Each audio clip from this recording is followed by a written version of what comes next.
Hi, I'm Dr. Doom. Tonight, back by popular request, the cryptopocalypse. You know how people refer to a lot of cryptos as shitcoins?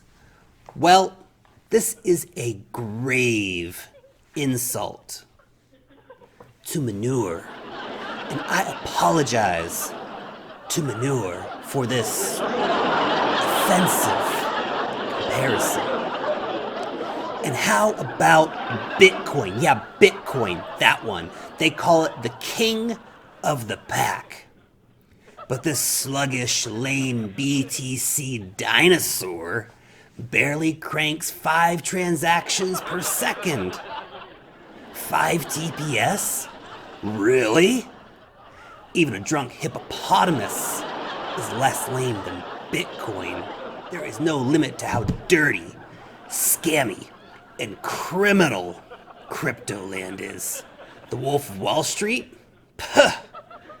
He's a saint compared to these scum. These sleazebags. And look, as a former Treasury Secretary, believe me when I say, I know sleazebags when I see them.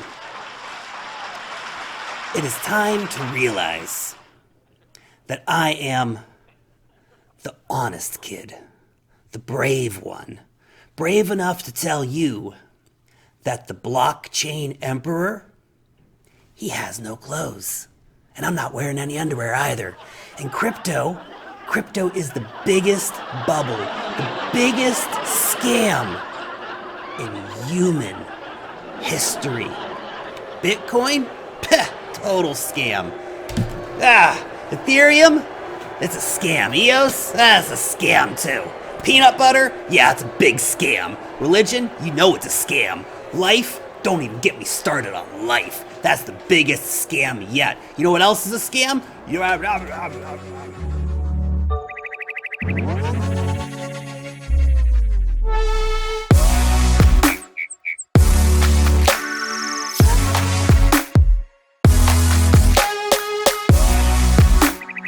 Welcome everyone, it's October 10th edition of What's Happening in Crypto with the Crypto Lark, broadcasting to you from New Zealand and bringing you all of the latest from the crypto world and beyond. Today's top stories: new proposals for Ethereum scaling solutions, the impending implosion of the crypto markets, and Forbes gets on the blockchain train. Choo-choo! Bitcoin, $6,632. The markets are still moving in a bit of a sideways motion at the moment with no big ups and downs. We will be looking for a breakout in one direction or the other. A lot of people are calling for the upward potential, but we shall have to wait and see where we go. Justin Sun coming out the other day saying that with the Tron virtual machine up and rocking, Tron is going to be 200 times faster than Ethereum and 100 times cheaper than EOS to launch a dApp on. Wowzers, big claims there, Justin, big claims. The proof will be in the pudding for Tron. Tron does have a history of putting their money where their mouth is, so to speak. So it'll be interesting times ahead for sure. But Ethereum, not to be left behind in this conversation. Vitalik recently came out saying that we could be using ZK Snark's technology to batch transactions together to get Ethereum up to 500 transactions per second. But researchers have come out with yet another idea. Essentially, that with some snarky ZK Snark enabled side chains, we could see Ethereum up to 17,000 transactions per second. That would put it up on par with some of the major credit companies, for example. And of course, that's just one implementation. We haven't talked about sharding yet. We haven't talked about some of the other side chains, off-chain scaling solutions. It's really amazing to see what is being done with Ethereum. People that are saying, well, Ethereum's dead, it's done and dusted, it's all over. I know there's a lot of competitors for Ethereum, but when you see things like this, when you realize what is being developed to move Ethereum forward, Very interesting times indeed. Nouriel Roubini. He's back. Speaking of Ethereum, Nouriel Roubini comes out saying that Vitalik Buterin is a dictator, claiming that crypto is all centralized. This guy, I feel like he's found that if he mentions crypto, people will talk about him. He's trying to stay relevant, guys. Oh, Nouriel. This guy. And in similar pessimistic views, Bloomberg publishing the crypto industry is on the brink of implosion, according to one researcher. Obviously, crypto enthusiasts see quite the opposite thing happening, but there will always be contrarian points of view. I don't particularly agree with this negative point of view, certainly not that we're on the brink of implosion. We may be going down farther in price before lifting off, but a lot of indicators are pointing towards more bullish trends ahead for the rest of the year. But you never know, we might end up rolling sideways for a while too. But apparently Venezuela has not got the memo that we are on the verge of the apocalypse, according to Nouriel Roubini and the other commentators, as Bitcoin trading hits new record highs, as Maduro confirms the Petro launch. I will be very curious to see if regular Venezuelans actually want to use the Petro, actually start implementing the Petro. I know the government's pushing forward, obviously, but I think Bitcoin will offer them a better avenue for financial services, as of course we see the United States government, for example, pushing farther sanctions out to try and stop the use of the Petro. Bitcoin may be the answer indeed. Crypto mining becomes less profitable as a shift towards bigger players happens. This is something that I mentioned in my Bitcoin price prediction video the other day, but it is becoming less profitable to mine Bitcoin. The network hash rate is continuing to grow. The price is fairly stagnant at the moment. So unless you are a big industry player, it's going to be really hard for you. Retail miners are basically pushed out at the moment. Unless you are getting super cheap or next to free energy, you'll be having a very hard time moving forward as a Bitcoin miner at the current price levels. And of course, these big companies can run at a loss for a lot longer than your home mining enthusiast, for example. Ex-Bitmain chip designer takes on the crypto mining Goliath. We see this happening a lot. There are more companies coming in, developing chips. We have more companies developing the miners themselves, buying chips from someone else, putting the miners in somewhere else. I love that we are seeing so much competition right now in the mining industry because it was absolutely needed. And not to be left out of the conversation, Bitfury launches a new enterprise-grade mining server at 80 terahashes. Wowzers. That is a serious machine without a doubt, and just is another example of how the Bitcoin mining wars are far from over without a doubt. The world's largest cryptocurrency exchange, Binance, announces that all listing fees will be donated to charity moving forward. I think that's a really great step for Binance to take. Binance has been working a lot recently with trying to bring cryptocurrencies to a wider audience globally, to see them really doubling down on their charitable giving. It's a positive thing without a doubt. But on the back of that news, I suppose it was perhaps they were going for the good news, bad news sandwich. Maybe it's an open-faced sandwich, this one. But Binance delists Bitcoin and 3 other cryptocurrencies. Now, this is quite a surprise, as particularly Bitcoin, Chatcoin, and Economy and Triggers, I don't think anybody was particularly surprised about or upset about. I'm sure some of the holders will be, but nevertheless, with Bitcoin in particular, Bitcoin's a big coin. It's like number 30 or something on CoinMarketCap. To see them delisting it, very interesting move, without a doubt. We did see a lot of course, drama around the actual listing of Bitcoin on Binance. It was listed, it was pumped like crazy, dumped like crazy, and now it is getting delisted. problematic for the Bitcoin community. And of course, more transparency from the exchanges is without a doubt always going to be desired. Roger Ver hints at launching a Bitcoin Cash-centric exchange. I think that's a good move for the Bitcoin Cash community, because the reality is that Bitcoin is currently the currency of choice for almost every exchange. You don't find a lot of Bitcoin Cash pairings. You can't go and get Bitcoin Cash Steam or Bitcoin Cash Basic Attention Token or any of that stuff. It's all Bitcoin and then those pairs. You can trade Bitcoin for Bitcoin Cash and sometimes Bitcoin Cash for Tether, but actually to have that wide pairing of range of pairings is going to be a very good thing for Bitcoin Cash enthusiasts. So I actually think this is quite a good idea for the community to put that forward.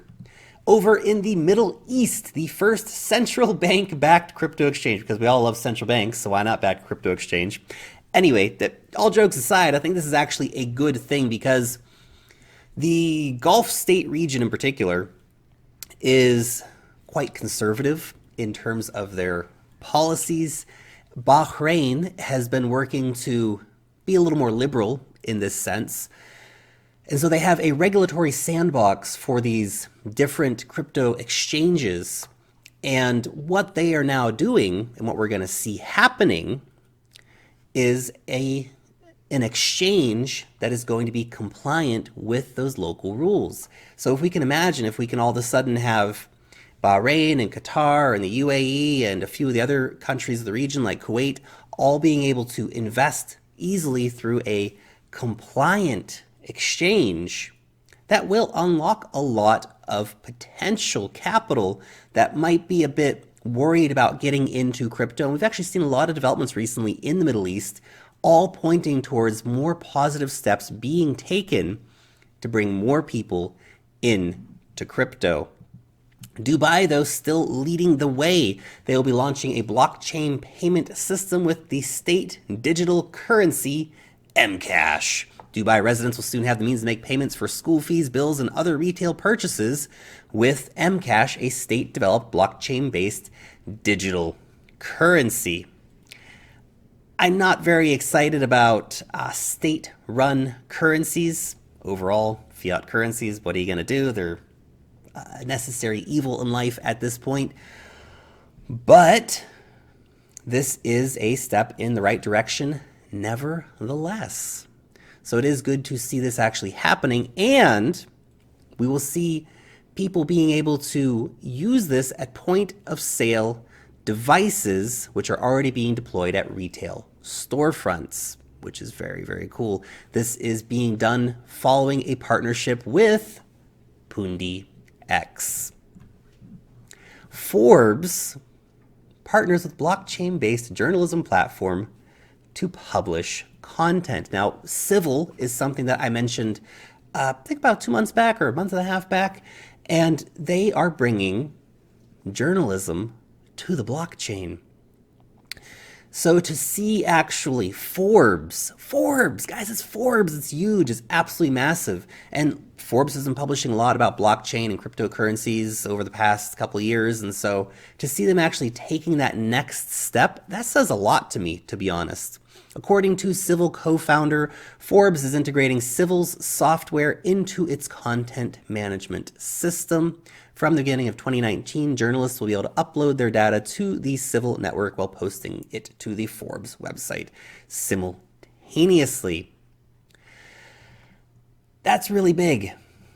To see the people who come out and publicly like to trash talk Bitcoin and like the trash talk blockchain technology, they're so behind the times. They're so behind the times, it's absolutely crazy, because you see big, relatively conservative publications like Forbes saying, yes, we want to get on the blockchain train before it leaves the station. It's a good move for Forbes, and it's a great partner for Civil to get at such an early stage. Air France and KLM partner up with WindingTree to strengthen innovation in the travel industry by using blockchain technology. Of course, it's blockchain, guys. WindingTree is someone we haven't heard a lot from recently. They had their ICO earlier in the year, but they have been out there working on getting these partners to develop, to get Air France KLM to partner with them. That is a really big partnership. And they already have partners like Air New Zealand to help implement blockchain technology in the travel industry. In response to this announcement, WindingTree went up like 50% in the past couple of days. But versus short-term price movements, the long-term potential of a partnership like that is very exciting. And obviously, the efficiencies that could be offered to the global air transport industry from blockchain technology, very exciting indeed. Facebook. Oh, Facebook. Facebook, are you kidding? This is a great title for the article here from TechCrunch, but this device that you see behind me here, this is what Facebook would like to start selling to you. It's funny. This is total Orwellian next level kind of stuff here, guys.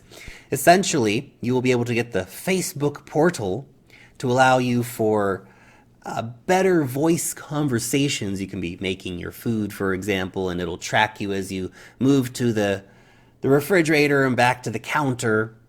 Seems like a very simple thing when it comes down to it, but to have this device in your house, I mean, really, Facebook already knows most everything about you anyway, but this is taking it to the next level. This is like inviting some kind of little spy robot into your house, but you have to go buy it, actually. They should be giving these things away for free, considering how much they'll be able to monetize the data that they get off of people.